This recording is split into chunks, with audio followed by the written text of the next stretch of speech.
সাসপেন্সের জগতে আমাদের এই ছোট্ট প্রতিষ্ঠান সোর্স অফ সাসপেন্স। আজকের গল্পটি কঠোরভাবে প্রাপ্তমনস্কদের জন্য। আজ আপনারা শুনবেন ব্রহ্মা ও প্রবাহিতার কলমে বিলাসিনী। গল্প পাঠে রয়েছে সৌভিক এবং সূত্রধারের ভূমিকায় আমি খুশি। শুরু হচ্ছে আজকের গল্প বিলাসিনী। এক নাম না জানা পাখির চেনা ডাকে গোধূলির শেষ আলোর আভাটাও মিলিয়ে গেল। ফাঁকা রাস্তার মধ্যে গাড়ির গতিটা একটু বাড়িয়ে একটা পুরনো গান ধরল জয়দীপ। আজ বহুদিন পর সে একা বেরিয়েছে। কর্মজীবনের বিভিন্ন হিসেব নিকেশের মাঝে জীবনের হিসেব কষতে সে প্রায় ভুলেই গিয়েছে।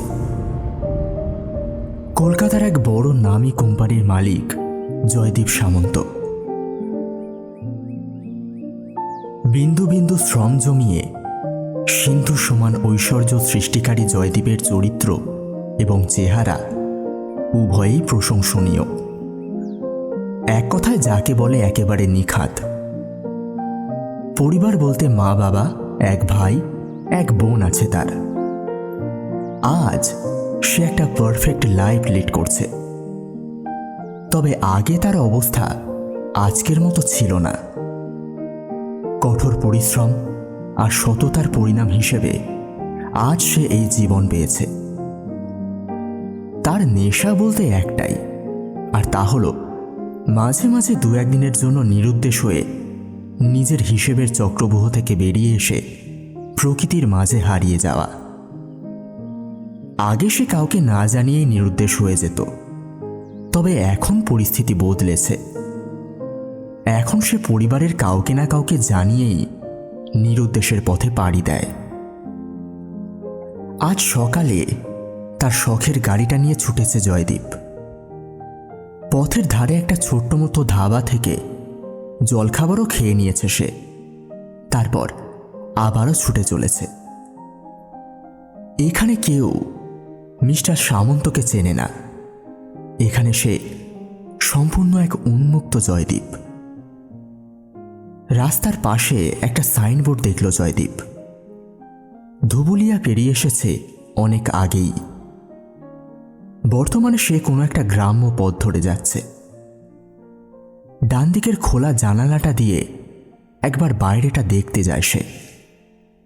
হঠাৎ একটা চামচিকে গোছের কিছু একটা উড়ে যেতেই সেদিকে এক পলক তাকালো জয়দীপ।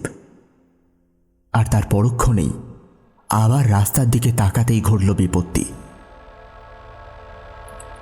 গাড়ির সামনে এক নারী মূর্তি। তাড়াহুড়োতে গাড়িটা অন্যদিকে ঘোরানোর জন্য গাড়ির স্টিয়ারিংটা ঘোরালো জয়দীপ, আর সাথে সাথেই গাড়িটা সজোরে ধাক্কা খেল এক বিশাল গাছের সাথে। ঠিক কতক্ষণ অচৈতন্য অবস্থায় পড়েছিল সে নিজেও জানে না। কতক্ষণ সেখানে সে ছিল তার কোনো ধারণা নেই। জ্ঞান ফিরল মৃদু জলের ঝাপটায়। চোখ খুলে সবকিছু বুঝে উঠতে মিনিট পাঁচেক মতো সময় লাগলো তার। এবারে সে খেয়াল করল বাইরে মেঘের গর্জন শোনা যাচ্ছে, সাথে ঠান্ডা হাওয়া স্রোত। কিছুক্ষণ আগে হয়তো বৃষ্টিও পড়েছে। এবং গাড়ির ডান পাশে সেই খোলা জানলাটা দিয়ে তারই ঝাপটা এসে পড়েছিল জয়দীপের মুখে। বাম হাতে স্মার্ট ওয়াচটার দিকে তাকালো জয়দীপ। রাত 8টা বাজে। গাড়িতে রাখা জলের বোতল থেকে একটু জল নিয়ে চোখে মুখে দিল সে। দম বন্ধ লাগছে তার। দুঢোক জল খেয়ে নিয়ে সে নিজের ফোনের ফ্ল্যাশ লাইটটা জ্বালিয়ে গাড়ির সামনের দিকটায় গেল। গাড়িতে তেমন কিছু ক্ষতি হয়নি, তবে হেডলাইটের একটা একেবারে গুঁড়িয়ে গেছে, আর সামনের ডান দিকের চাকাটাও বোধ হয় নিজের অন্তরে দম ফুরিয়েছে। এই অবস্থায় গ্রামের রাস্তা দিয়ে গাড়ি চালানোটা যে একেবারেই অসম্ভব সেটা সে বেশ বুঝতে পারে। আর চালানো গেলেও বিনা হেডলাইটে এরকম জায়গায় গাড়ি চালানো মানে এক প্রকার বোকামি। জয়দীপ ফোনটা অন করে দেখল নেটওয়ার্ক একদম ডাউন। কিছুক্ষণের মধ্যে মেঘ সরে গিয়ে জ্যোৎস্নার আলো এসে পড়ল। চাঁদের স্বচ্ছ জ্যোৎস্নায় জয়দীপ চারিদিকের পরিবেশটা ঠাউর করার চেষ্টা করল। ঘন বন দূর দূর পর্যন্ত বিস্তৃত, কোথাও কোনো আলো দেখা যাচ্ছে না। এরকম পরিস্থিতিতে জয়দীপ আগেও পড়েছে, তাই সে চুপচাপ গাড়ির ভিতরেই বসে রইল। সকালে কিনে রাখা কিছু বিস্কুট আর ফল অবশিষ্ট ছিল গাড়িতে। তার মধ্যে থেকে একটা আপেল নিয়ে তাতে কামড় বসিয়ে সে সন্ধেবেলার দুর্ঘটনার কথা ভাবতে লাগল। ঠিক কি হয়েছিল তখন? সে কি ভুল দেখেছে? তা কি করে সম্ভব? আর যদি ভুল নাই দেখে তাহলে সেই নারী মূর্তি গেল কোথায়? হতেই পারে এরকম একটা গাড়ির দুর্ঘটনা দেখে সে ভয়ে পালিয়ে গেছে। এই ভেবে জয়দীপ নিজেকে সান্ত্বনা দিতে থাকে। সময় বেশ কিছুটা গড়িয়ে গিয়েছে। সন্ধ্যার আকাশে রাত নামতে শুরু করেছে। কিছুক্ষণ সে গাড়ির ভিতরে পিছনের সিটে ঘুমানোর চেষ্টা করল, তবে শিয়ালের ডাক এবং বাইরে থেকে আসা একটা পচা দুর্গন্ধ তার আরামের পরিকল্পনায় জল ঢেলে দিল। জয়দীপ ভাবল, গাড়িতে চার্জিংয়ে রাখা ফোনটা খুলে সে দেখল প্রায় অনেকটাই চার্জ হয়েছে। ফোনটাতে হাত দিয়ে গ্যালারিতে পুরনো ছবিগুলো দেখতে থাকলো জয়দীপ। কলেজের সেই দিনগুলো, বন্ধুবান্ধবদের সাথে আড্ডা, বিভিন্ন তর্ক বিতর্ক কখনোই আর ফিরে আসবে না। আর তানিশা, সেও আর ফিরবে না কখনো। তানিশা আর সে কলেজ লাইফের সব থেকে ভালো বন্ধু ছিল। বন্ধুদের সাথে আড্ডা, একসাথে ঘোরাফেরা, পড়াশোনা, আড্ডা দেওয়া, ক্যান্টিনে খাওয়া, গঙ্গার ধারে মাটির ভাঁড়ে ধোঁয়া ওঠা চা, এসবের মধ্যে তাদের মধ্যে কখন যে একটা সম্পর্ক তৈরি হয়ে গেল সেটা তারা নিজেরাও বুঝল না। এ সম্পর্ক শুধু বন্ধুত্বের নয়, বরং তার চেয়েও কিছু বেশি। এ সম্পর্ক একে অপরকে না দেখে অস্থির হয়ে যাওয়ার। এ সম্পর্ক রাগ, অভিমান, ভালোবাসার। কিন্তু ভাগ্যে থাকল না এত সুখ। জয়দীপের বাবা অর্থাৎ সুধীর বাবুর দুবার হার্ট অ্যাটাকের পর পরিবার এবং নিজের ভবিষ্যৎ নিয়ে চিন্তা করতে হয় জয়দীপের। তানিশার সাথে দূরত্বটাও বাড়তে লাগলো। এরপর জয়দীপ কলেজে শুধু যেত পড়াশোনার জন্য। না ছিল তার কোনো বন্ধু, না কোনো আড্ডা, না কোথাও ঘুরতে যাওয়া, আর না ছিল তানিশা। তবে শেষ পর্যন্ত অপেক্ষা করেছিল তানিশা। কিন্তু জয়দীপের মন তানিশার কাছে থাকলেও তার মস্তিষ্কে শুধু পরিবারের চিন্তা।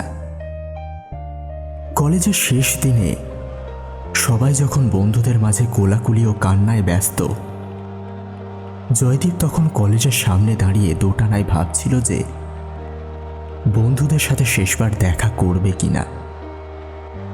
ঠিক এমন সময় রাগে, অভিমানে অশ্রু ঝরা তানিশা এসে একরকম জোর করেই জয়দীপের জামার কলারটা ধরে তাকে টানতে টানতে নিয়ে যায় সেই কৃষ্ণচূড়া গাছটার নিচে, যেখানে প্রথমবার তাদের দেখা হয়েছিল। জয়দীপ কিছু বলবে তার আগেই তানিশা তাকে জোর করে ধরে তার ঠোঁটের মাঝে নিজের কোমল ঠোঁট ডুবিয়ে দিল। মুহূর্ত থমকে গিয়ে যেন চারপাশ নিস্তব্ধ হয়ে পড়েছে। প্রকৃতি যেন সমাজ নামক বিচার সভা থেকে ঢেকে রেখেছে ওদের দুটিকে। শুধু ওদের প্রথম চুম্বনের সাক্ষী হিসেবে কৃষ্ণচূড়া তার নিজের দু চারটি ফুল ছড়িয়ে দেয় ওদের উপরে। কিছুক্ষণ এভাবে থাকার পর জয়দীপকে ছাড়ে তানিশা। জয়দীপ নিজের চিবুকে তখনও তানিশার গরম প্রশ্বাসের অনুভব পাচ্ছে। শুধু চোখ খুলে দেখতে সাহস পাচ্ছে না সে। তার জীবনের প্রথম প্রণয়নীকে। জয়দীপের গালে নিজের কোমল হাতের স্পর্শ বুলিয়ে দেয় তানিশা। শেষবারের মতো দুটি শব্দ উচ্চারণ করে সে। ভালো থাকিস। তারপর ধীর পায়ে প্রস্থান করে সে। জয়দীপ চোখ খোলে। সে দেখতে পায় 1 বছর বয়সের তরুণী তার খোলা চুল হাওয়ায় ভাসিয়ে তাকে এবং সেই কৃষ্ণচূড়া গাছটিকে পিছনে ফেলে ধীর পায়ে একটু একটু করে বহু দূর এগিয়ে চলেছে। জয়দীপ আটকাতে চায় তাকে। সে চায় দৌড়ে গিয়ে বুকের মাঝে টেনে নিয়ে আজীবনের মতো তানিশাকে জয় করতে, কিন্তু কিসের এক পিছু টান যেন আটকে দেয় তাকে। পরিবার নাকি ক্যারিয়ার, কে জানে। সেদিনের মতো জয়দীপ আর থাকেনি সেখানে, ফিরে চলে আসে। এরপর বেশ কয়েকবার জয়দীপ তানিশার সাথে যোগাযোগ করার চেষ্টা করেছে, কিন্তু বিফলে যায় সবকিছু। তানিশাকে আর সে পায়নি। তারপর কেটে গেছে বেশ কয়েক বছর। জয়দীপও ততদিনে নিজেকে কর্মজীবনের গণ্ডিতে বদ্ধ করে ফেলেছে। তবে বছরখানেক আগে এক বন্ধুর মুখে সে শুনেছিল তানিশার নাকি বিয়ে ঠিক হয়েছে। এরপর জয়দীপ আর কখনোই তানিশার সাথে যোগাযোগ করার চেষ্টা করেনি। কিন্তু আজ হঠাৎ এত বছর পর তানিশার কথা কেন মনে পড়ছে তার? এতগুলো বসন্তকে সে নিজের হাতে হত্যা করেছে, তাহলে আজ এতগুলো দিন পর কেন তার কথা ভেবে জয়দীপের অশ্রুধারা বাধা মানছে না? এসব মনে হতেই বিদ্যুতের গতির মতো ভয়ানক সিদ্ধান্ত নিয়ে ফেলল জয়দীপ। কোনো ভাবনা ছাড়াই সে ফোনটা তুলে তানিশার নম্বর ডায়াল করল। এর অর্থ জয়দীপ ভালো করেই জানে এখনো তানিশা তাকে ব্লক করে রেখেছে। কিন্তু আজ কি মনে হতে তার নম্বর ডায়াল করল সে নিজেও বুঝতে পারল না। এরপর জয়দীপ ফোনটা রেখে চোখ বন্ধ করে। বাইরের পরিবেশটা ঠান্ডা ও ফুরফুরে হলেও গাড়ির ভেতরটা কেমন যেন দম বন্ধ লাগছে তার। গাড়ির ভিতর নাকি মনের ভিতর, এসব ভাবতে থাকে সে। জয়দীপের ঘোর কাটল হঠাৎ আগত নূপুরের শব্দে। জয়দীপ হঠাৎ চমকে উঠল। এত রাতে এই জংলা এলাকায় নুপুরের শব্দ? সে গাড়ি থেকে বেরিয়ে আসলো। জ্যোৎস্নার স্বচ্ছ আলো এবং কুয়াশার এক পাতলা চাঁদোয়া ঘিরে রেখেছে গোটা জঙ্গলকে। একদৃষ্টে দেখলে মনে হবে যেন গোটা পৃথিবীকে গ্রাস করে নিয়েছে এই জঙ্গলরূপী পিশাচ। হ্যাঁ, পিশাচই বটে। এর বাইরেও যে একটা সুন্দর জগৎ আছে, তাই ভয়াবহ পরিবেশে দাঁড়িয়ে কল্পনাতেও আসে না। চারিদিকটা অস্পষ্ট লাগলেও জয়দীপ দেখল এক নারী অবয়ব ধীর পায়ে তার দিকেই এগিয়ে আসছে।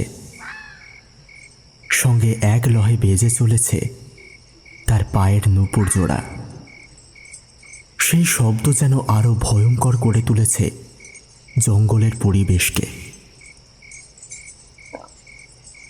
জয়দীপ একটু ঘাবড়ে গেলেও নিজেকে সামলে নিয়ে ভাবল,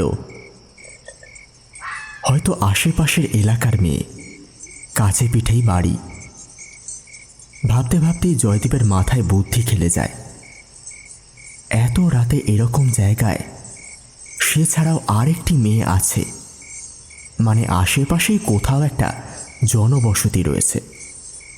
কোনোভাবে সেখানের খোঁজটুকু পেলে আজ রাতটুকু তাহলে আর তাকে এই মরণভূমিতে থাকতে হয় না। গাড়ির ভিতরে রাখা চশমার গ্লাসটা তার জামার নিচের অংশ দিয়ে খানিকটা মুছে নিল। তারপর একটা ভদ্র সুরে ডাক দেয় জয়দীপ তাকে। শুনছেন, আপনি কি এই এলাকার? মেয়েটি তার প্রশ্নের উত্তর দেয় না। উত্তর না পেয়ে জয়দীপ আবারও বলে, এক্সকিউজ মি ম্যাডাম। মেয়েটি সাড়া দেয় না। এবার একটু ভয় পেয়ে যায় জয়দীপ। দূরের গভীর জঙ্গল থেকে একদল শিয়াল এক সুরে ডেকে ওঠে, সাথে কানাকুহোদের ডাক মিশে যেন বিদ্রূপ করতে থাকে। এত রাতে এই শুনশান জায়গায় কোনো মহিলা হাঁটছে, কিভাবে সম্ভব? তাহলে কি কোনো অশরীরী? ধুর, এই যুগে এসেও কেউ ভূতপ্রেত বিশ্বাস করে? এরপর জয়দীপ গাড়িটাকে লক করে পকেটে ফোনটা নিয়ে ছুট লাগালো মহিলাটির দিকে। জয়দীপ ডাকতে থাকে। মেয়েটি দাঁড়িয়ে পিছনের দিকে ঘুরল। জয়দীপ এবার তার কাছে গিয়ে বলল, আসলে আমি কলকাতা থেকে আসছি। রাস্তায় আমার গাড়িটা খারাপ হয়ে যায়, কি করব বুঝতে পারছিলাম না, তাই গাড়িতেই বসেছিলাম। হঠাৎ নুপুরের শব্দ পেয়ে দেখলাম আপনি হেঁটে যাচ্ছেন। মেয়েটি এতক্ষণ সব শুনছিল। এবার সে খানিকটা চিকন এবং নরম সুরে বলে উঠল, আমি এখানেই থাকি। আজ রাতে তো আপনি গাড়ি ঠিক করার জন্য কাউকে পাবেন না, আর এরম জায়গায় একা একটা গাড়ির মধ্যে থাকাটা ঠিক হবে না। আপনি যদি চান আমার বাড়িতে আজ রাতটা থাকতে পারেন। মেয়েটির রিনরিনে গলার আওয়াজ জয়দীপের কান বেয়ে সোজা যেন বুকে আঘাত করল। এ কি ভয়ের অনুভূতি নাকি বিস্ময়ের? সেটা বুঝে উঠল না সে। জয়দীপ নিজেকে সামলে নিয়ে বলল, আপনাকে যে কি বলে ধন্যবাদ দেব বুঝতে পারছি না। মেয়েটি বলল, এতে আবার ধন্যবাদ দেওয়ার কি আছে? এ তো আমার কর্তব্য। আর অতিথি আসলে আমার বেশ ভালোই লাগে। জয়দীপ এবার বলে ওঠে, আচ্ছা, যদি আপনি কিছু মনে না করেন তবে বলতে পারেন এত রাতে আপনি এই জঙ্গলে কি করছিলেন? মেয়েটি বলল, ও আসলে ঘরে জল শেষ হয়ে গেছিল। এই পাশেই একটা ঝিল আছে, ওখানে বেশ সুন্দর মিষ্টি আর পরিষ্কার জল পাওয়া যায়, তাই ওখানেই যাচ্ছিলাম। জয়দীপ উত্তরে সন্তুষ্ট হয়ে বলল, আপনি একা একা এত রাতে যাচ্ছিলেন এই ঠান্ডায়, কোনো আলো ছাড়া? আপনার ভয় লাগে না? মেয়েটি বলল, ভয় কিসে লাগবে বলুন? প্রকৃতির সাথে খেলা করেই তো বড় হয়েছি। জয়দীপ একটু ইতস্তত করে বলে ওঠে, বলছিলাম আমি কি আপনার সাথে যেতে পারি? আসলে ভীষণ জল পিপাসা পেয়েছে, আর আমার গাড়িতে যেটুকু জল ছিল তার সবটুকু শেষ হয়ে গিয়েছে। মেয়েটি কোমল কণ্ঠে বলে, চলুন। বেশ কিছুটা হাঁটার পর মেয়েটি বলল, আমার নাম বিলাসিনী, আমি এই পাশেই থাকি। কথা বলতে বলতে তারা ঝিলের ধারে চলে আসলো। ঝিলটার চারপাশে বন জঙ্গল দিয়ে ঘেরা। চাঁদের আলো আর ঝিঁঝি পোকার ডাক সব মিলিয়ে এক মোহময় পরিবেশের সৃষ্টি করল। চাঁদের আলো ঝিলের উপর এমনভাবে প্রতিফলন ফেলেছে যেন মনে হলো ঝিলের ভেতর কেউ আর একটা চাঁদকে ভেঙে গুঁড়ো করে ছড়িয়ে দিয়েছে। জয়দীপ ঝিলের দিকে তাকিয়ে জিজ্ঞেস করল, আচ্ছা, এই ঝিলটা কত গভীর? বিলাসিনী বলল, খুব একটা নয়, অল্পই, তবে ঝিলে কেউ নামে না।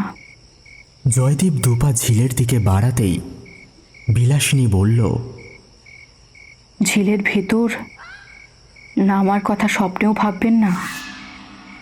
জয়দীপ বলল, না না, নামবো না, একটু জল খাবো আর কি। আসলে অনেকক্ষণ ধরেই পিপাসা পেয়েছিল। এই বলে জয়দীপ ঝিলের একটু ধারে গিয়ে বসে 2 হাত দিয়ে জল তুলে 12 পান করল। বেশ অনেকটাই পিপাসা পেয়েছিল তার। এরপর কিছুটা জল হাতে তুলে ঝিলের থেকে একটু দূরে এসে নিজের চোখে জলের ঝাপটা দিল।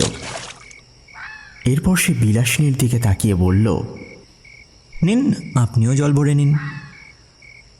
এই প্রথম সে চাঁদের কাঁচা আলোতে বিলাসিনীর মুখের গঠন দেখতে পায়।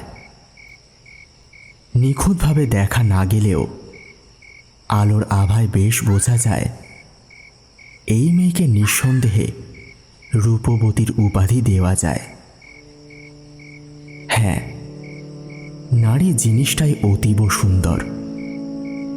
প্রতিটি গল্পেই নারী মানেই সৌন্দর্যের প্রতীক। তবে কিছু উপন্যাসে দেখবেন বিশেষ করে এক নারীকে বিশেষভাবে সৌন্দর্যের বিশেষ উপাধি দেয়া হয়। এই মেয়েও ঠিক তাদেরই একজন। গোটা মুখমণ্ডল জ্যোৎস্নার আলোয় বোঝার আওতায় স্পষ্টভাবে না এলেও চোখ দুটোর সাথে যেন ওই চাঁদের বিশেষ কোনো সম্পর্ক আছে। চাঁদের দিকে মুখ তুলে তাকিয়ে থাকা মেয়েটির চোখ জোড়াকে যেন চাঁদও উপভোগ করছে। কি মিষ্টি! জয়দীপ এক দৃষ্টে তাকিয়ে থাকে। বিলাসিনী এবার জয়দীপের দিকে তাকায়। চারিদিকে নিস্তব্ধতা। জয়দীপ একভাবে বিলাসিনীর চোখের দিকে তাকিয়ে থাকে। সে যেন ভুলেই গেছে চোখ সরাতে। এক মহাজাগতিক ঘোর যেন তাকে আচ্ছন্ন করে রেখেছে। ঠান্ডা পরিবেশকে আরো ঠান্ডা করতে ফুরফুরে হাওয়া এক নাগাড়ে বয়েই চলেছে। বিলাসিনী মুচকি হেসে তার দিকে হাঁটা শুরু করল। এত ঠান্ডা পরিবেশেও জয়দীপ যেন রীতিমতো ঘামছে। বিলাসিনীর এক লহে তোলা নুপুরের শব্দ জয়দীপের কাছে এক প্রাচীন কোনো মায়ানগরীর প্রাচীন সঙ্গীতের কথা মনে করিয়ে দেয়। জয়দীপের আরো কাছে আসলো বিলাসিনী। জয়দীপ দেখল একটা মিষ্টি ফুলের মতো গন্ধ ভেসে আসছে বিলাসিনীর সারা দেহ থেকে। জয়দীপ মোহিত হয়ে রইল। বিলাসিনী জয়দীপের পাশ দিয়ে হেঁটে চলে গেল এবং জলের ধারে বসে তার হাতের কলসিটা দিয়ে খানিকটা জল সরিয়ে কলসিতে জল ভরতে লাগলো। জয়দীপ দেখল বিলাসিনীর লম্বা চুলগুলো যেন ঝিলের জলকে স্পর্শ করতে চায়। জল ভর্তি করে কলসির মাথাটা এক হাতে ধরে আর নিচের অংশটা কোমরের সাথে ঠেকিয়ে বিলাসিনী আবারও এদিকে হাঁটতে থাকল। কলসির থেকে কিছুটা জল চুঁইয়ে পড়ায় বিলাসিনীর কাপড় খানিকটা ভিজে গেছে। জয়দীপ নিজেকে সংযত করে। এরপর বিলাসিনী তার কাছে এসে দাঁড়িয়ে বলল, চলুন ফেরা যাক। বিলাসিনী হাঁটছে এবং তার পিছনে জয়দীপও হাঁটছে। দুজনেই চুপ। হঠাৎ বিলাসিনী বলে উঠল, তা মশাই, আপনার নামটাই তো জানা হলো না। জয়দীপ কিছুটা অন্যমনস্ক ছিল। হঠাৎ বিলাসিনীর প্রশ্ন শুনে হকচকিয়ে বলে উঠল, হ্যাঁ, কিছু বলছেন? বিলাসিনী বলল, আপনার নাম জিজ্ঞেস করলাম। জয়দীপ বলল, আমার নাম জয়দীপ সামন্ত। বিলাসিনী গুনগুন করে কি একটা অজানা সুর ধরল। তার গানের সুর এবং নূপুরের শব্দ জয়দীপকে আবার আচ্ছন্ন করে তুলল। বনের মধ্যে দিয়ে বিলাসিনী হাঁটছে। জয়দীপও কিছু না বলে তার পিছনে পিছনে ঘোরে মগ্ন হয়ে হাঁটছে। কিছু দূর হাঁটার পর বিলাসিনী থামল। জয়দীপও তার সাথে তাল মিলিয়ে থেমে গেল। বিলাসিনী বলল, নিন, চলে এসেছি। কাছে পিঠে কোথাও থেকে কানাকুহুর বিশ্রী আওয়াজে জয়দীপের ঘোর কাটে। সে তাকিয়ে দেখে একটা মাটির পুরনো বাড়ির সামনে তারা এসে দাঁড়িয়েছে। কিভাবে সে আসলো, বাড়িটা এতক্ষণে লক্ষ্য করল না, ভাবতে থাকে জয়দীপ। বিলাসিনী ততক্ষণে বাড়ির ভিতরে গিয়ে কাঠের কলসি নামিয়ে রেখে একটি লণ্ঠন জ্বেলেছে। জয়দীপকে ভিতরে আসার অনুরোধ করল। জয়দীপ একবার ভালো করে বাড়িটাকে চোখ বুলিয়ে নিয়ে বাড়ির ভিতরে গেল। বিলাসিনী বলল, আপনি একটু বসুন, হ্যাঁ, আমি খাবারটা গরম করে নিয়ে আসি। জয়দীপ হঠাৎ বলে উঠল, আপনি একজন অচেনা ব্যক্তিকে এত রাতে বাড়িতে নিয়ে আসলেন, আপনার বাড়ির লোকেরা কেউ কিছু বলবে না? বিলাসিনী বলল, বলার মতো কেউ থাকলে তো বেশ খুশি হতাম, কিন্তু কেউ তো নেই। জয়দীপ বলল, মানে? বিলাসিনী বলল, আমার মা ছোটবেলাতেই এক বিশাল রোগে মারা যায়, আর বাবা বছরখানেক আগে গাড়ির তলায় চলে যায়। ও, মাফ করবেন। মাফ করতে পারি, তবে একটা শর্ত আছে। কি শর্ত? আমাকে তুমি করে ডাকতে হবে। জয়দীপ একটু হেসে উঠে বলল, আচ্ছা, বেশ। তুমি হাত পা ধুয়ে জামা কাপড় ছেড়ে রাখো, আমি খাবার গরম করে আনছি। আচ্ছা, ঠিক আছে। এরপর বিলাসিনীর দেখানো বাড়ির ডান দিকের কুয়ার ধারের জায়গাটায় গিয়ে হাত মুখ ভালো করে ধুয়ে নিল। জলটা বেশ ঠান্ডা। জয়দীপ কোনো রকমে হাত পা ধুয়ে ঘরে এসে বসল। ঘরে এসে বসার পর বিলাসিনী আসলো। তার হাতে একটা সুন্দর সাজানো থালা। জয়দীপের সামনে থালাটা রাখতেই জয়দীপ অবাক হয়ে গেল। থালায় রয়েছে খান ছয়েক রুটি, আর একটা বাটিতে বেশ খানিকটা ধোঁয়া ওঠা গরম কষা মাংস। জয়দীপ বলল, এতটুকু সময়ের মধ্যে তুমি এত কিছু বানালে কিভাবে? বিলাসিনী মুচকি হেসে বলল, এখন বানাইনি তো, মাংসটা ওবেলায় বানিয়েছিলাম, এখন একটু গরম করলাম, আর রুটির জন্য আটা মাখাই ছিল, তাই তাড়াতাড়ি হয়ে গেল। তা তোমার থালা কোথায়? তুমি খেয়ে নাও, আমি পরে খেয়ে নেব। তা কি করে হয়? তুমিও খাবার নিয়ে এসো, একসাথে খাবো। বিলাসিনী বার কয়েক নাকচ করা সত্ত্বেও অবশেষে তাকে জয়দীপের কথা শুনতেই হলো। খেতে বসে বিলাসিনী জয়দীপকে জিজ্ঞেস করল কিভাবে তার গাড়ি খারাপ হয়। জয়দীপ সমস্ত কথা তাকে বলল। খাওয়া শেষ হলে বিলাসিনী ঘরে একটা মাদুর বিছিয়ে দিয়ে বলল, হাত মুখ ধুয়ে তুমি খাটে শুয়ে পড়ো, আমার দেরি হবে। জয়দীপ হেসে জিজ্ঞেস করল, কেন, কালকের রান্নাও কি এখন করবে নাকি? বিলাসিনী একটু হেসে উঠে বলল, না না, আমি স্নান করব, তাই একটু দেরি হবে। জয়দীপ অবাক হয়ে জিজ্ঞেস করল, এত রাতে এই ঠান্ডায় স্নান করবে? বিলাসিনী বলল, আসলে আমার রাতের অভ্যেস আছে, রাতে আমিষ খাওয়ার পর স্নান না করে ঘুমোতে পারি না। জয়দীপ বলল, আচ্ছা, বুঝলাম, তবে বেশি জল ঢেলো না, ঠান্ডা লেগে যাবে। বিলাসিনী একটু মুচকি হেসে বলল, ও নিয়ে তোমাকে ভাবতে হবে না, তুমি শুয়ে পড়ো। ঘরের হ্যারিকেনের আলোটা কমিয়ে দিয়ে বিলাসিনী চলে গেল। জয়দীপ শুয়ে পড়ল। ওপরের দিকে চোখ করে সে বেশ কিছুক্ষণ বিলাসিনীর কথা ভাবতে থাকে। কি অপূর্ব তার রূপ! ভাবতে ভাবতে তার চোখের দুটো পাতায় ঘুম নেমে আসে।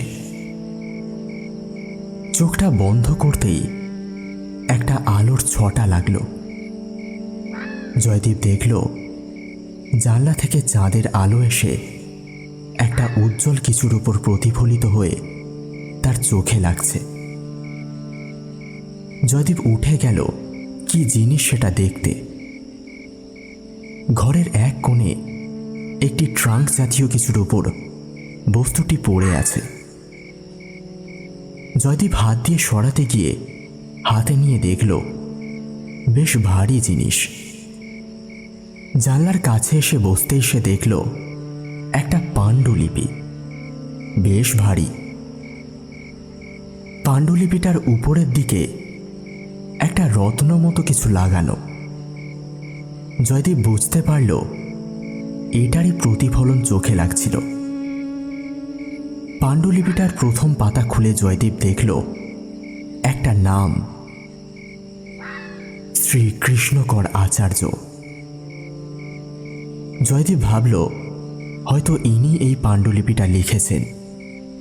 এরপর সে পরের পাতা উল্টে দেখল 1290 বঙ্গাব্দ 23শে পৌষ। আজ আমার ঘরে এক ফুটফুটে কন্যা সন্তানের আগমন হয়েছে। বেশ কিছুক্ষণ আগেই সেই ধরাধামের আধার রাতের চাঁদের আলো দেখেছে। ওর নাম আমি রাখলাম নয়নতারা। জয়দীপ আবার পড়তে আরম্ভ করল। সবার ভীষণ আদরের সে, আদরের মাঝেই বড় হচ্ছে নয়ন।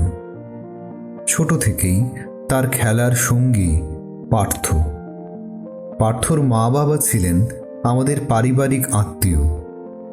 পার্থর যখন 13 বছর বয়স তখন তারা গত হয়েছেন। পার্থর বাবা আমার অত্যন্ত ভালো বন্ধু ছিলেন, তাই পার্থর সম্পূর্ণ দায়ভার আমি নিলাম। পার্থকে নিজের ছেলের মতো করেই বড় করে তুললাম। ঠিক এমন সময় দরজা খুলে বিলাসিনী ঘরে ঢুকল। জয়দীপ তাড়াতাড়ি করে পাণ্ডুলিপিটা লুকিয়ে ফেলল। ঘরে রাখা হ্যারিকেনের কাঁচা আলোয় জয়দীপ বেশ দেখতে পায় বিলাসিনীর ঘাড়ের পাশে রাখা ভেজা চুল থেকে জল গড়িয়ে নিচে পড়ছে আর তার শাড়ি ভিজিয়ে দিচ্ছে। জানলা দিয়ে চাঁদের করুণ আলো সমেত ঠান্ডা হাওয়া এসে জয়ের সর্বাঙ্গে কাঁটার মতো বিঁধছে। বিলাসিনী হ্যারিকেনের কাছে এসে তার তেজ বাড়িয়ে দেয়। জ্বলতে থাকা হ্যারিকেনের হলুদ সতেজ আলোয় বিলাসিনীর মায়া ভরা মুখটি একবার স্পষ্ট ফুটে ওঠে। তার ভাষা ভাষা চোখ দুটি যেন জয়দীপকে গ্রাস করে ফেলতে চায়। জয়দীপ কোথায় একটা হারিয়ে যায়। সে এক পা দুপা করে এগিয়ে আসে। কাছে আসতেই জয়ের চোখে পড়ল বিলাসিনীর আধ ভেজা কাপড়ের মধ্যে থেকে তার উন্মুক্ত বক্ষ যুগলে চুল বেয়ে তখনও টপ টপ করে ভিজিয়ে দিচ্ছে তার ভরাট বুককে। তার এলোমেলো ভেজা চুল আর ঠোঁটের কোনায় এক মুচকি হাসি যেন তাকে এক ক্ষুধার্ত বাঘিনীর মতো বানিয়ে দিয়েছে। তার হাসি যেন জয়দীপের অন্তরে থাকা এতদিনের ক্ষুধার্ত হিংস্র পৌরুষত্বের বাঘকে আকুল করে তুলতে চায়। কিন্তু সে সংযত থাকে, দমিয়ে রাখতে চায় তার এই হিংস্র পুরুষ নামক বাঘটিকে।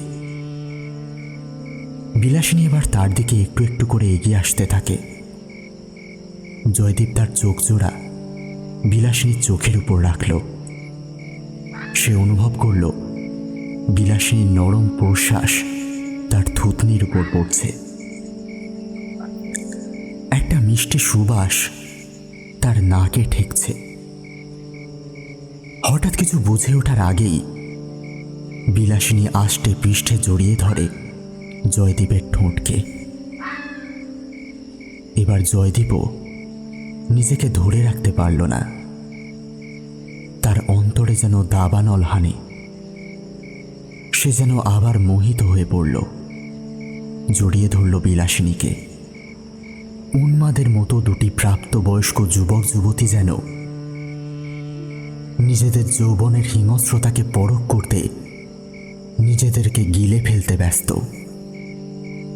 আজ যেন তারা কোনো বাধা মানতে রাজি না। বেশ কিছুক্ষণ পর বিলাসিনী উঠে পড়ল আর বলল, এই এই এই শাড়িটা ভিজে গেছে, আমি শাড়ি বদলে আসছি। ক্লান্ত জয়দীপ তাকে বাধা দিল না।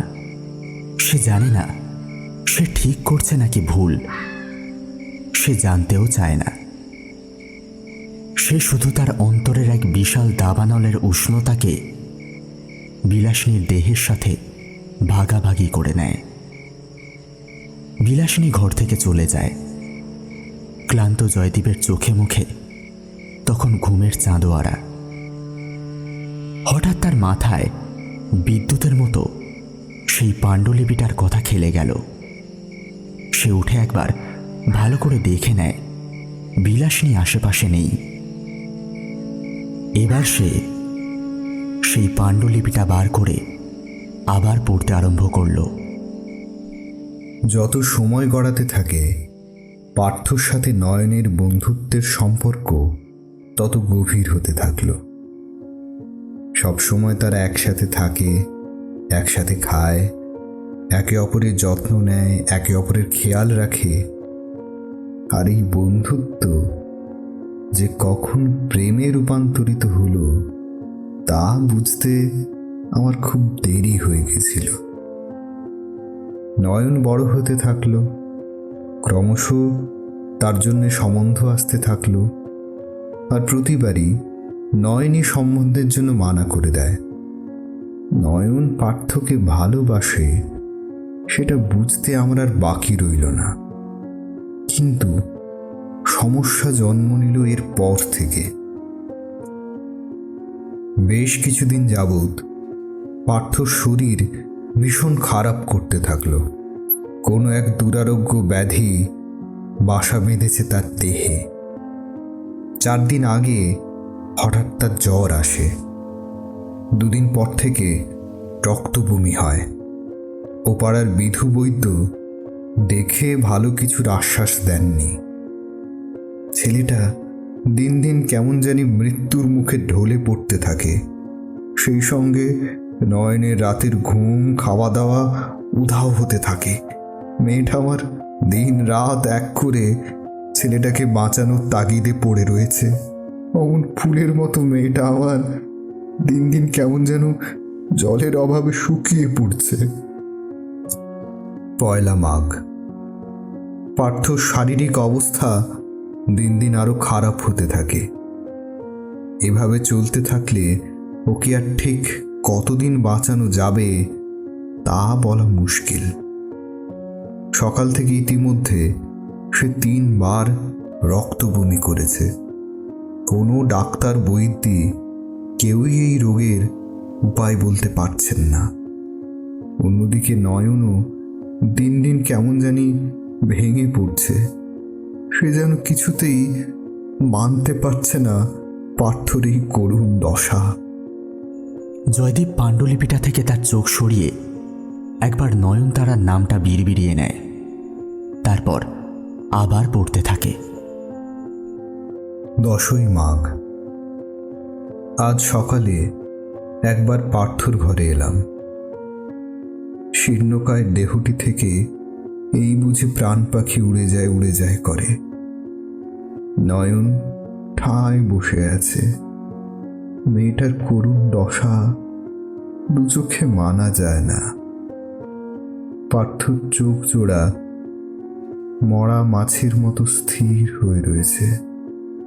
বোঝা যায় না সে বেঁচে আছে কিনা। খাটের কাছটায় গিয়ে একবার তার নাড়ি টিপে দেখি খুব হালকা টিপ টিপ করে নড়ছে সেটি। বোঝাই যায় এই ধাপানো যৌবনের আলো খুব তাড়াতাড়ি নিভতে চলেছে। একবার নয়নের দিকে তাকালাম। দেখে বোঝা যায় তার অন্তরে কি দাবানল জ্বলছে। 14ই মাঘ। সকালের পুজো সেরে উঠে পার্থর ঘরে নয়নকে প্রসাদ দিতে গিয়ে দেখি নয়ন সেখানে নেই। বেশ খানিকটা আশ্চর্য হলাম, আবার খুশিও হলাম।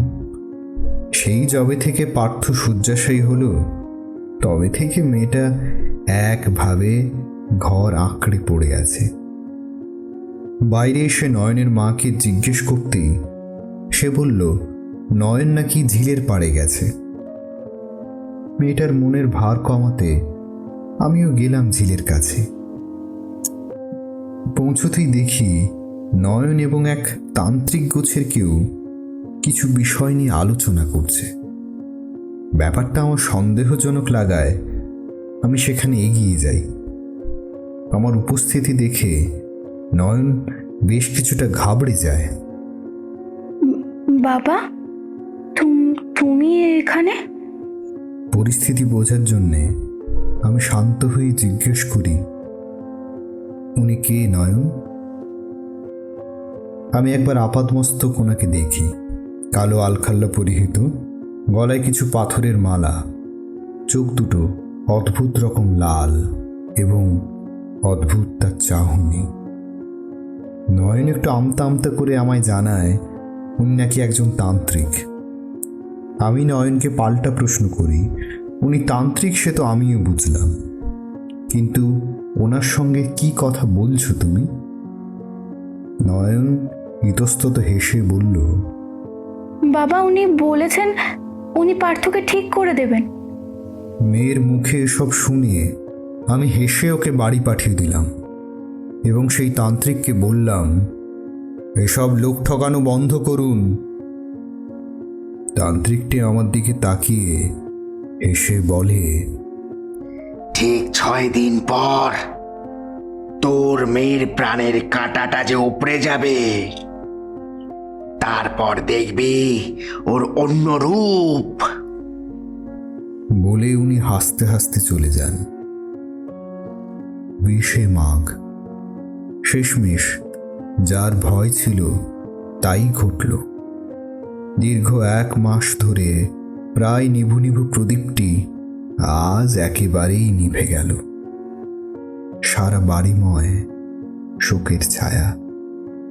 কিন্তু নয়ন, তাকে নিয়ে যেমনটা ভয় পেয়েছিলাম, কই তেমন কোনো প্রতিক্রিয়া তো তার মধ্যে পেলাম না।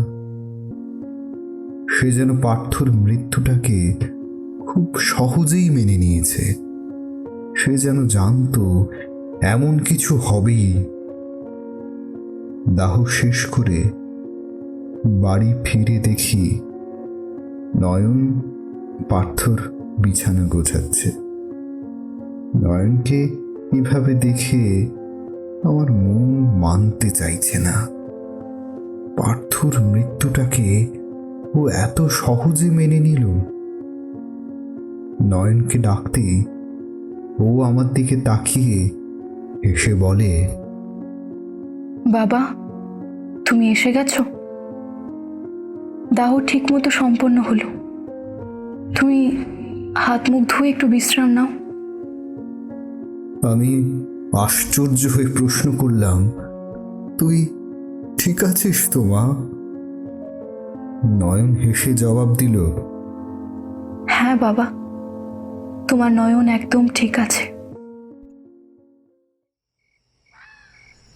এই অবধি পড়ে জয়দীপ একটা দীর্ঘশ্বাস ফেলে। একবার জানলার বাইরে তাকায় সে। পূর্ণিমার আলোর চাঁদোয়ার কেমন নিজের মায়া ছড়িয়ে রেখেছে। বিলাসিনী এখনো এলো না যে? জয়দীপ আবারও পাণ্ডুলিপিতে চোখ রাখল। 22শে মাঘ। নয়নকে সুস্থ ভাবাটা আমার সব থেকে বড় ভুল ছিল। পার্থকে হারানোর শোকে ও যে এরকম জঘন্য ঘটনা ঘটাবে এ আমি স্বপ্নেও ভাবিনি। আমার সেদিন ঝিলের পাড়ের সেই তান্ত্রিককে দেখেই বুঝে যাওয়া উচিত ছিল নয়ন এত সহজে সবটা মেনে নিতে পারবে না। সেদিন নয়নকে এত হালকাভাবে না নিলে আজ এই দিন দেখতে হতো না। না জানি আরো কতদূর এগোবে এই জল। তন্ত্র সাধনা অতীব ভয়ঙ্কর। আমাকে আমাকে যে করেই হোক নয়নকে এই পথ থেকে বের করে আনতেই হবে। না হলে ও যে পার্থকে ফিরে পাওয়ার আশায় আরো বড় কোনো কিছু ঘটাতে পারে। আমি জানি না আমি ঠিক কি করতে পারবো, কিন্তু যে মারণ খেলা শুরু হয়েছে তাকে না থামালে নয়ন ভয়ঙ্কর কোনো আকার নেবে। আগামী ত্রিকাল পূর্ণিমায় ওকে কোনো মতেই কোনো পুরুষের সাথে সংযম করতে দেওয়া যাবে না, না হলে তার মৃত্যু অনিবার্য। হে ঈশ্বর, মেয়েটা আমার এ কোন মারণ খেলায় নামলো? আমি কেন ওকে সেদিন আটকালাম না?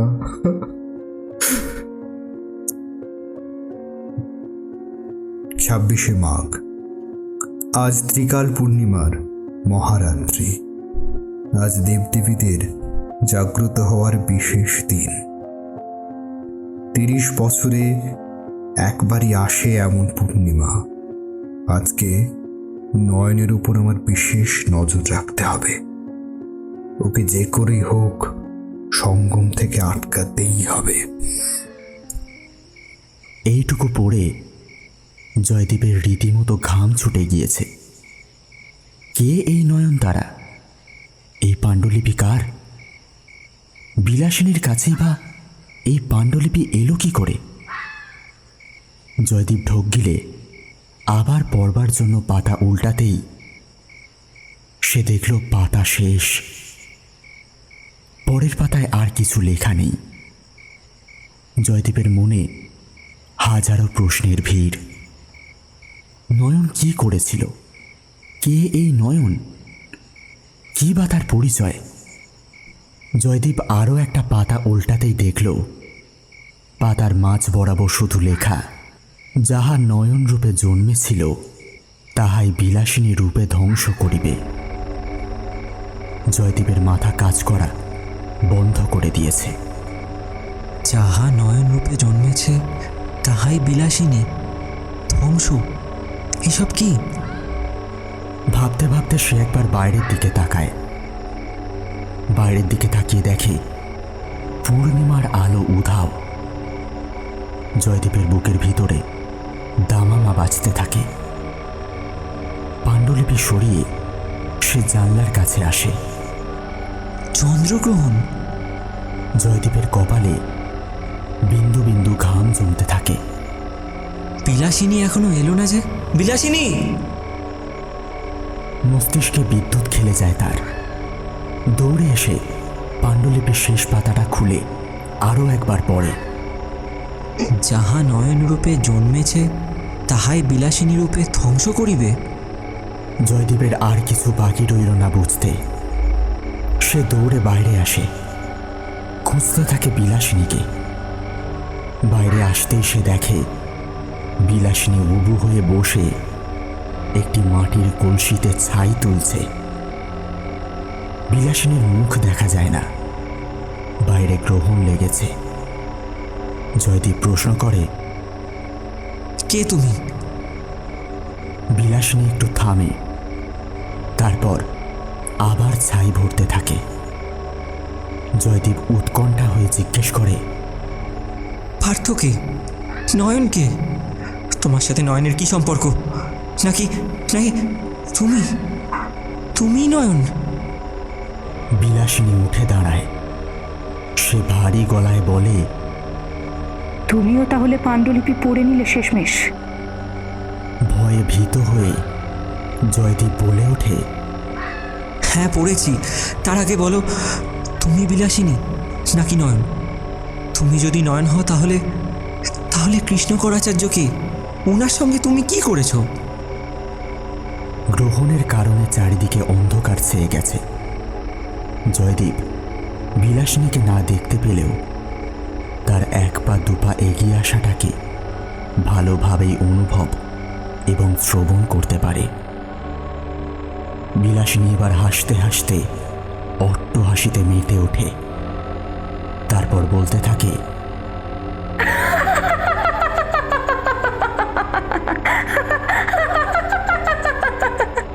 হ্যাঁ, আমি নয়ন, কৃষ্ণকর আচার্যের একমাত্র মেয়ে নয়নতারা। আবার আমি বিলাসিনী, আমি পার্থর বিলাসিনী। পার্থ ছাড়া এই বিলাসিনী আর কারোর প্রতি মুগ্ধ হয় না। কিন্তু পার্থ তো মারা গেছে। বিলাসিনী রুক্ষ কণ্ঠে বলে ওঠে, তোমাদের জন্য অমৃত, কিন্তু আমার জন্য জীবিত। তাই তো ওকে ফিরিয়ে আনার জন্য আমি 30টা বছর ধরে অপেক্ষা করতে থাকি। তুমি কি ভেবেছ আমি নিজে জীবিত? হ্যাঁ, আমি নিজেই তো একটা অশরীরী।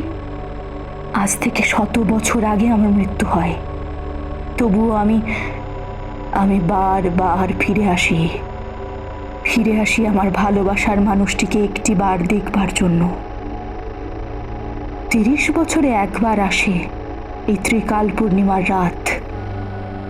এই রাতে কোনো সুদর্শন পুরুষ যে আগে কখনো শারীরিক সংযম করেনি, তার সাথে সংযম করে তাকে পবিত্র মনে হত্যা করলে তবেই তার দেহ আমার পার্থ ধারণ করতে পারবে।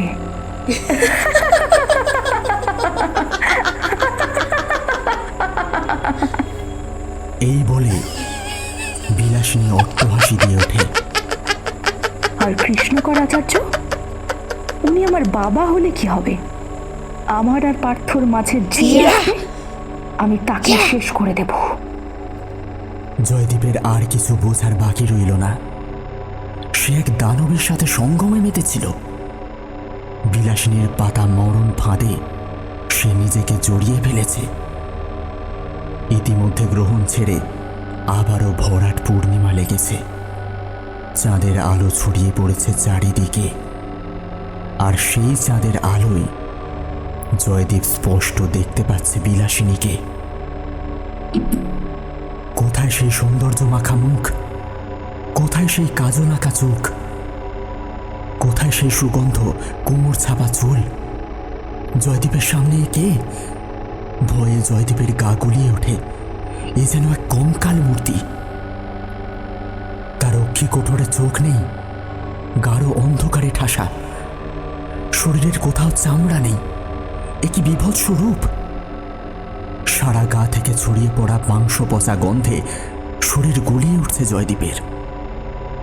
কিন্তু সে যেন গায়ের জোর হারিয়ে ফেলেছে। তার নড়বার ক্ষমতাটুকুও যেন আর নেই। বিলাসিনী এতক্ষণে তার পিছনে রাখা কাটারিটা বের করে। জয়দীপের সারা শরীর দিয়ে ঘাম ছুটছে। তার এই মুহূর্তে পালানো উচিত, কিন্তু সে পালাতে পারছে না। তার সর্বাঙ্গ অবশ। বিলাসিনী 1 পা 2 পা করে এগোতে থাকে। দূরে জঙ্গলে একদল শিয়াল ডেকে ওঠে। তাদের সঙ্গে ডেকে ওঠে এক ঝাঁক কানাকুহ। এরা সবাই যেন এর পরের অংশটুকু সম্পর্কে জ্ঞাত। বিলাসিনী জয়দীপের মুখোমুখি দাঁড়ায়। সবটা বুঝে ওঠার আগেই বিলাসিনী ধারালো কাটারিটা তুলে ধরে। জয়দীপ জানে তার মৃত্যু দোরগোড়ায়। সে চোখ বন্ধ করে নেয়। বিলাসিনী অট্টহাস্য করে বাতাসে কাটারিটা তুলে নেয় এবং মুহূর্তে সেটা চালিয়ে দেয় জয়দীপের গলা বরাবর। সব শেষ। মানুষ ভালোবাসার অন্ধজালে জড়িয়ে গেলে যে কোনো অন্ধকারে ডুবে যায়, তা বোঝা খুব মুশকিল। এখানে দোষটা ঠিক কাকে দেওয়া চলে? বিলাসিনীকে, কৃষ্ণকরকে, জয়দীপকে, নাকি সেই তান্ত্রিককে? আজকাল যুগের সাথে তাল মিলিয়ে এমন অনেক প্রেমিক প্রেমিকা দেখা যায় তারা সম্পর্ক ভাঙার পর নিজেদেরকে সামলে নেয়। তবুও খুঁজে দেখলে হয়তো এমন 2-4টে বিলাসিনীকে আমরা আমাদের আশেপাশে, আমাদের আত্মীয়দের মাঝে, বন্ধু মহলে, ঘরে বা ঠিক একদম সামনে থাকা আয়নাটার মাঝেই দেখতে পাবো